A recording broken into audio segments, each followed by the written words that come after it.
ওদের লিস্টটা আমরা আজকে এই যে তোমার কার্যক্রমের যে ইয়ার ক্লাব সেখানে বাস্তবায়ন কীভাবে হবে সেগুলো বড় করে ভালো লাগে শেয়ার করবেন।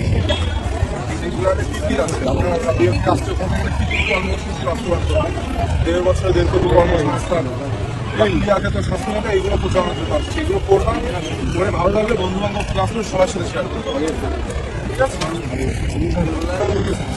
আমরা যে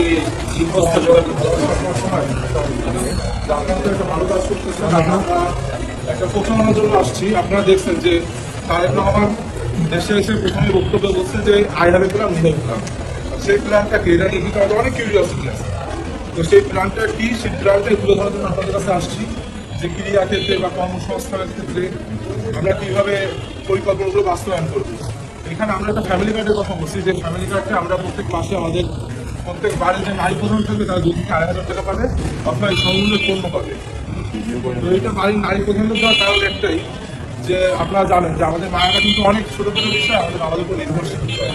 কারণ অনেক সময় লবণ হয়ে গেছে বাসায়, এটাও বাংলা কখন আসবে সেটা নির্ভর করে মায়ের কাছে টাকা দেবে। তো একজন মা যদি 2,000 টাকা পায় সেই ক্ষেত্রে কিন্তু সে অনেক ছোটোখাটো সমস্যার সমাধান করতে পারে। এছাড়াও একজন মা কিন্তু সর্বপ্রথম ইনভেস্ট করবে তার সন্তানের কাছে। ধর প্রথম এই যে 2,000 টাকা কেউ স্বাবলম্বী বা পসিবল না, এটা কিন্তু একদিন বা 1 মাস বা 2 মাসে স্বাবলম্বী করতে পারে না। কিন্তু একজন মা যদি প্রথম গ্রামে যাওয়ার প্রান্তিক, তারা যদি প্রথম মাসে 2,500 টাকা পায়, সেই টাকা দিয়ে তার কিছু মুরগি কিনবে, সেখানে ডিম দিবে, সেই ডিম সে তার সন্তানদের খাওয়ানো আর বিক্রিও করতে পারবে।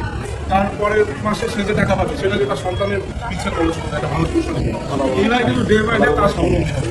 তো আপনারা এগুলো করবেন, এগুলো সত্যি যে আমরা কীভাবে বাস্তবায়ন করবো, কোনো সমস্যা হলে আমাদের কাছে সেটি জানাবেন। আর ভালো লাগলে অবশ্যই একটু ফ্রেন্ডদের সাথে শেয়ার করবেন।